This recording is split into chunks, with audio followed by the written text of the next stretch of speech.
Hi, everybody. Today is Monday, May 18th. I hope you had a really good weekend and you're doing okay. Um, this is not right. Let me delete that. No tenemos una reunión de video hoy, so I'm going to delete that. Our homework today is my English journal, número 3. So we already did number 1 and number 2. You need to do that. Necesitas hacer número 1, número 2. All right, last week we did that. Hoy es número 3, school party. If you could make a party for everyone in the school, what would the party be like? What kind of foods and activities would you have at the party? Si pudieras hacer una fiesta para todos en la escuela, ¿cómo sería la fiesta? ¿Qué tipo de comida y actividades tendrías en la fiesta? Okay. Aquí we have ejemplos. Usa esta página para ayudarte a escribir tus oraciones para tu diario. No escribes tus respuestas aquí.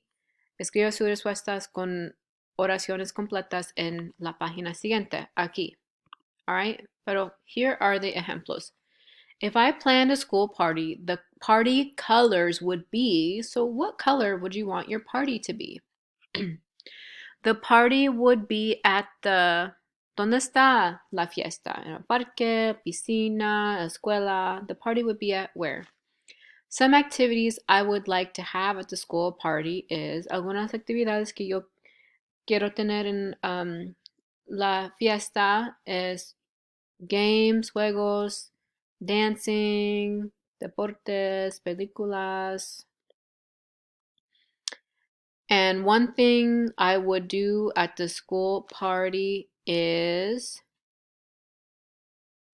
dance, play sports, talk to friends, play games, and eat food. What's one thing you would do? Una cosa que tú quieres hacer. All right?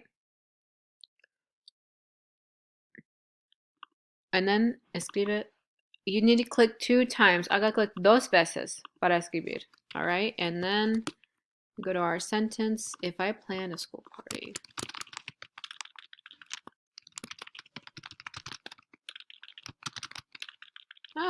A school party. The colors would be yellow and orange. Okay, so escribe tu respuesta aquí. Let's go back to the virtual classroom. Maria y I think Joshua ya hicieron la tarea del diario, entonces solo necesitas hacer Imagine Learning 30 minutos hoy. All right? Good job, everybody. And if you have any questions, please type them. Have a great day. Bye.